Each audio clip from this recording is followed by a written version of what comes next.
పాకిస్తాన్లోని రావల్పిండిలో ఆతిథ్య పాకిస్తాన్, బంగ్లాదేశ్ జట్ల మధ్య తొలి టెస్టు మ్యాచ్లో బంగ్లాదేశ్ 10 వికెట్ల తేడాతో విజయం సాధించింది. సొంత గడ్డపై బరిలోకి దిగిన పాకిస్తాన్ జట్టు తొలి ఇన్నింగ్స్లో 6 వికెట్లు కోల్పోయి 448 పరుగులు చేసిన పాక్ జట్టు రెండో ఇన్నింగ్స్లో 146 పరుగులకే ఆలౌట్ అయింది.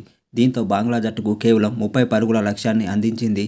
ఈ లక్ష్యాన్ని ఛేదించిన బంగ్లాదేశ్ ఎలాంటి వికెట్ కోల్పోకుండా విజయం సాధించింది. ఈ విజయంతో 2 టెస్టుల సిరీస్లో బంగ్లాదేశ్ 1-0తో ఆధిక్యంలో నిలిచింది. తొలి ఇన్నింగ్స్లో పాకిస్తాన్ తరపున సౌద్ షకీల్ 141 పరుగులు చేయగా వికెట్ కీపర్ బ్యాట్స్మెన్ అయిన మహమ్మద్ రిజాన్ 171 పరుగులు చేశాడు. చివరకు పాకిస్తాన్ జట్టు 6 వికెట్లు కోల్పోయి 448 పరుగుల ఇన్నింగ్స్ను డిక్లేర్ చేసింది.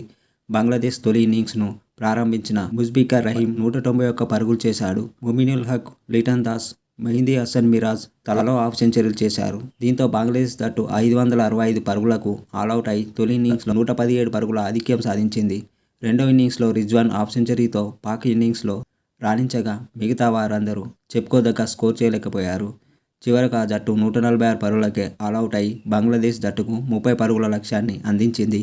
ఈ లక్ష్యాన్ని ఛేదించిన బంగ్లాదేశ్ జట్టు ఒక్క వికెట్ కూడా కోల్పోకుండా విజయం సాధించింది.